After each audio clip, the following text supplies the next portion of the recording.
that you are God, and this science that I have brought forth proves it, and the white boy knows it. That the buck stops with you. You are God. So we need to get into this. I want to start, number one, I want to start with the temple of Dendera. Tell the brother, give me some water whenever, you know. I want to start with the temple of Dendera. Very interesting about this temple. Now, the temple of Dendera was built in Alexandria, Egypt, or Alexandria, HEMMITT, at a time when the Greeks invaded, and the Egyptian priests knew that, hey, we're not going to be around for eternity. We're going to fall eventually. It took a couple of 100 years after that. When you later had the Arab invasion of Kemet, it came in, and that was the end of it, which the Arabs occupy Kemet to this day. But you had several invasions: the Turks, you had the Greeks, you had the Romans, you had the Hyksos, and you had the Persians. You had several invasions. But one of the first invasions, or one of the invasions that they knew that they could get the job done, number one, the Greeks were the most advanced of the European cultures. So now when the Greeks came into Kemet, the Greeks were actually a little bit terrified of the priests. So the priests could get the Greeks to do what they wanted to do. The Greeks were just running the thing, running the state, but they actually, behind them, the priests were still running things. So the priests said, hey, look, we need a new temple. So they built a couple of brand new temples in the Ptolemy period. One is the temple of Edfu, temple of Horus at Edfu. One is the temple of Isis at Philae, which is the last temple that they closed. And when they closed this temple, Europe immediately went into a dark age. That's the temple of Isis at Philae. These three temples that they built, some of the are still the temples that's the most preserved. Then you have the temple of Hathor at Dendera, one of the same temples. Now, it's interesting about this temple. This temple was built around the star Sirius. There's a reason why this temple was built. Now, not so much of the temple, but what was in the temple and what is on the hieroglyphic inscriptions of the temple. Like I said in many of my tapes, this was called the land of God, and everything they did was a religious purpose. We just build now just to be building for commercial purpose. They built everything. If they didn't have a religious purpose, they didn't build it. So they went from spirituality to the manifestation of technology. Now we go to the manifestation of technology to destruction or whatever. Now, inside of this temple, and I always start my lectures with this, is the temple, is the zodiac of Dendera. And I used to give out handouts and stuff, but we'll get some later on, whatever. Is the zodiac of Dendera. And this represents the zodiac, which is not just an astrological zodiac, but an astronomical zodiac. And this astronomical zodiac gives you all of the stars, all of the gods, and all of the actual ages. And in the middle they show what I always do, and I should have brought the handout to show you this. The hippopotamus god is called Apit, a TIERS, which is the primordial womb, or the celestial womb, of the birthplace of it all, of the blackness or the darkness of the triple space of the universe, as the Muslims, Honorable Elijah Muhammad, say that we came from the triple darkness of space. Well, the information that I got out of Kemet is dealing with just that. It's unbelievable. Right here she's having that dog, which is that jackal, which is her first son, which is the manifestation of her. You see, she's called either Nut, which is a later manifestation of Apit, a tiger. It's called nothing. From the nothing, you get the absolute. The nothing is triple blackness. And because it is so black until it manifests itself with the brightest light. This is the laws of science and the laws of the universe. So from the nothingness, you get the absolute. You get the all in all, which means what? Allah. You see how these things correlate? We're going to go through a lot of religious things. So if you're in a particular religion, hey, I'm going to have you in this with this because you're not exempt from this. So you have this first dog, or jackal, is called Seb or Sut, S-U-T, Sut, which means black. And it is the first primordial god of history. If you trace history back, this particular primordial dog or god is called Sut. But he has a mother, and that mother is called TIERS, Apit or newt, which means the blackness of space. Soot is a blue-black god, but he manifests light. Keep this in mind because this is about you. In this, they're showing a certain age of things. Now, this particular Soot Typhon, which is later on a fallen god that you know as Set Typhon, this is another whole series of events that go on in Kemet where you have Osiris and Osirian drama. But this particular god and this particular hippopotamus was not in the actual dynastic period of Kemet. Now, wait a minute. You know what I'm saying? So we are unbroken, or at least supposed to be. You know what I mean? So this is the one that we're supposed to be doing to represent us as the Barbary powers, as the Moors of the, North Central South America, whatever. This represent those of the states that we helped set up, or that we set up to be able to wage war against Rome. You know what I'm saying?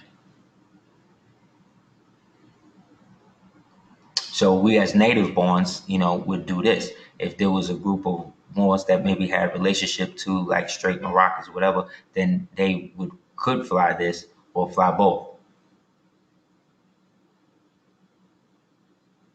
So when we read the book, diplomatic relations to the United States and the Barbary powers, see what I'm saying? It didn't say diplomatic relations between the United States and Barbary states, because there was no diplomatic relationship with the Barbary states. They just paid. The states was there to enforce the wills of the power. That's why there was old documents that when we first started getting into this, there was a document called the Power of Powers. And that's what you denote what powers you can and will bestow on behalf of whatever trust that you've, initiated or been a part of. So with the influx of the Caucasians acting as landlord, as occupiers, they occupy everything from kind of like the top down to a degree, but even, above them are all of the entities and things that they have made us blind to, that they are at constant war with. You understand? Think about all of the misery and the things that happen when our people get slaughtered and shot in the street and all of that, and all of the trauma and that called. Where does all of that energy go? They're harvesting some of it, but where does the actual essence of that energy go? Where does the element of that anger and that need for justice manifest? And why, and how is it manifesting at a point where they can continue to benefit from that? It can only be based upon something with us not being activated to connect to that which controls them, or which that they most fear, which is our collective understanding as to our position, geoposition, or ecto-geopositioning in the so-called cryptoverse that we call reality. The whole reality is a Masonic, Freemasonic lodge. They're turning the whole thing into that. Just like but to do that, they had to turn the whole thing into a slave colony. So the way to do that is to get the majority of the people to become willing voluntary slaves based upon their acceptance of their ability to move up within the paradigm. But that totally negates the elemental facts that they still have no control over stuff like this. Blue jets, giant jets, that or whatever. So to train us to think that these things are not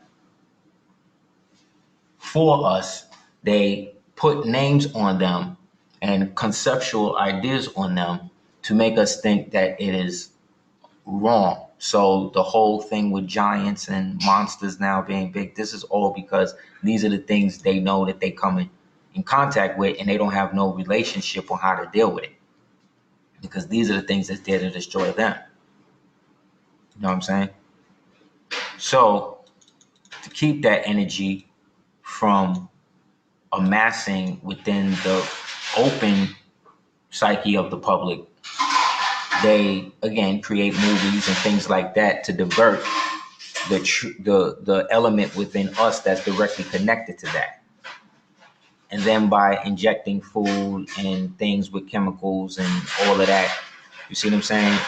It totally changes the genetic structure of us to the point that we become unrecognizable to ourselves. How many times have you turned on the TV and seen Asiatics acting in such a way that you were just in utter disgust, where there was no words on your level of disgust or disdain for what they were seeing, you were seeing them do. You know what I'm saying? Now, think about the fact that how many times a day do you see something like that?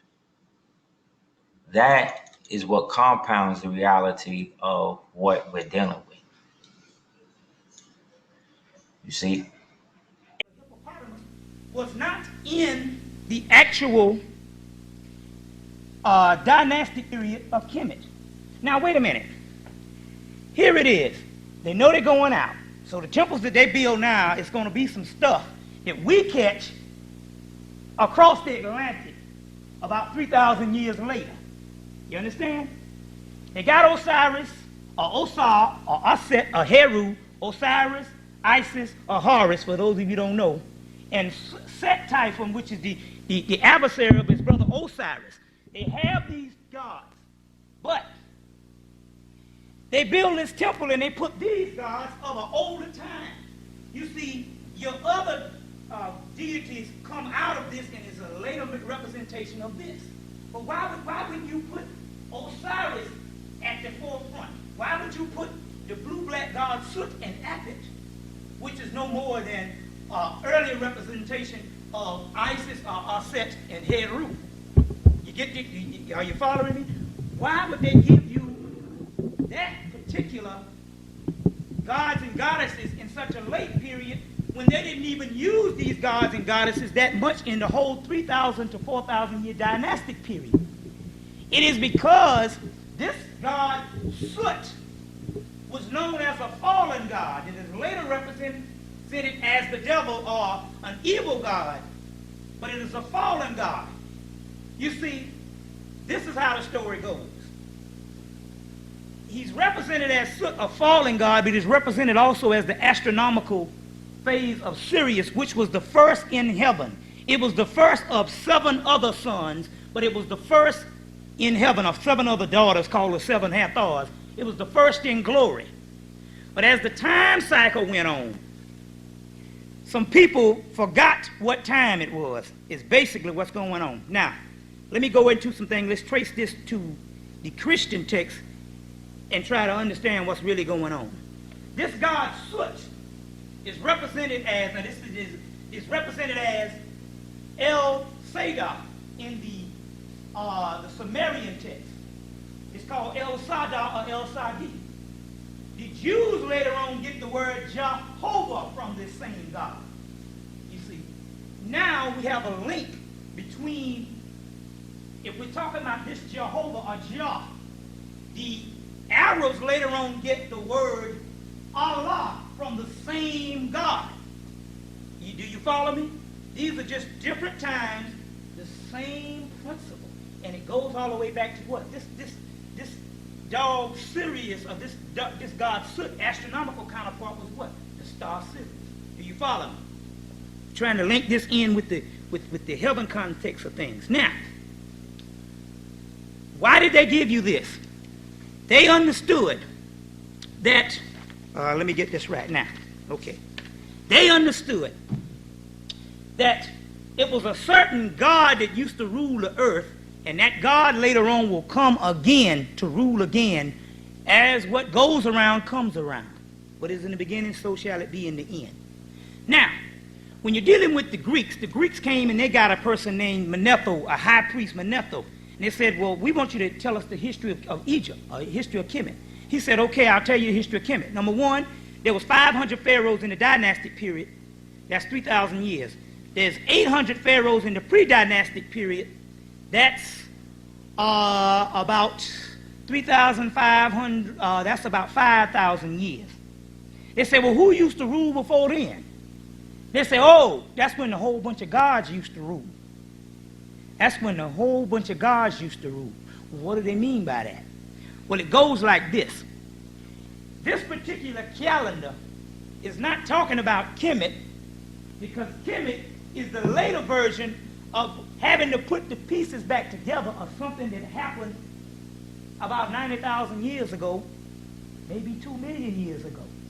There's no trace when it comes to the birth, because we forgot to take care of time, and we forgot what time it was.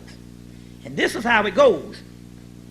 At one particular time on Earth, you have the Lemuria, or the continent of Mu. Then later on you would have the continent of Atlantis that comes out of that.